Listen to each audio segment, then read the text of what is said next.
Ya sanibona. Uyabona le ndaba engizoyixoxa la iyahlekisa kodwa futhi ayihlekisi. Yabona mangabe uhulumeni wethu ngempela akaboni ukuthi uzogcina sele yedwa eAfrika as i-country emukela ama-foreigners without strict rules when it comes to the kind of work that they can do in the country and businesses that they can start and run in the country. Hayi mina ngazi nje iZimbabwe ke sihambile yavele yasetha i-example for iSouth Africa.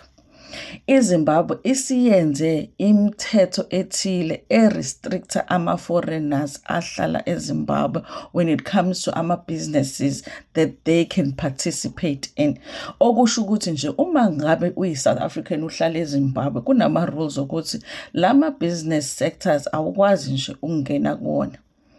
Baphinde baqhubeka bathi uma ngabe uhlala eZimbabwe uyi-foreigner and already unebhizinisi elikulama sectors faneke in the next 3 years wenze iy'nyathelo zokuthi i-majority shareholding kulawo ma-businesses akho ibuyele ngakumaZimbabweans. Uzobona-ke nawe ukuthi wenze njani, noma udayisa ama-shares noma wenzani, noma vele udayise lonke ibhizinisi ugoda ukuye kini, kodwa bona bakushoyo ukuthi bafuna ukubona i-ownership yalawo ma-businesses ibuyele kumaZimbabweans, that is 75% kulaba aba-already owning ama-businesses eZimbabwe as foreigners.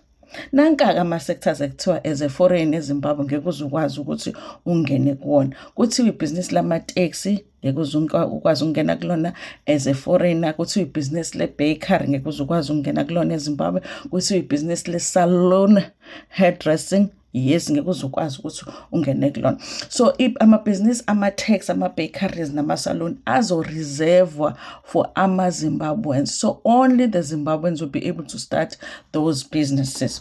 Kodwa laba asebenawo lama-business eZimbabwe kodwa bengebona baseZimbabwe kuthiwa bazonikwa lowo 3 years ukuthi batransfere u-75, but they must surrender 75% of the stake in their business to the locals. They are given 3 years to do so. Uyabona ngabe South Africa ayiboni ukuthi amanye ama-countries lokhu thina e-South Africans isikhala ngawo nakwamanye ama-countries bayakhala ngako abantu. In fact ama-government akwamanye ama-countries ayakulungisa.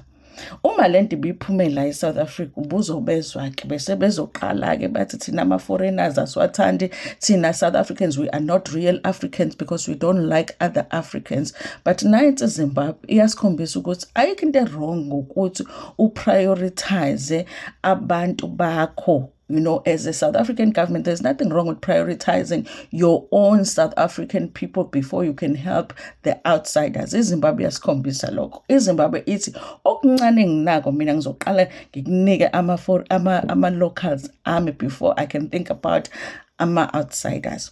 Asithembeke ukuthi with these rules that have come out, ama-foreigners amaningi ala eSouth Africa will go back home because listen, there are more opportunities back at home, and in them going back home maybe kuzovuleka ama-opportunities la in our country. Kwesinye isikhathi kubuka ngathi nje iSouth Africa yona ayifuni ukuba mubi to other African countries, but other African countries awana ndaba wena mangabe sesethile njena imithetho yabo ayayisetha futhi baqhubeke nempilo. Mina ngazi ukuthi yini kanti thina sinje eSouth Africa, but ke kunjalo guys. eZimbabwe as a foreigner awuzokwazi ukungena kuma-taxi, awuzokwazi uku-ona isaluni, awuzokwazi uku-ona i-bakery. Kusayisiqalo-ke nje lesi. Amanye ama-industries might or sectors might possibly be added to the list. Ngiyabonga-ke kakhulu sengohlangana nani kwi-comment section. Kodwa-ke hayi cha bathuka nayo shema sinaso isikhathi sabo. Bye.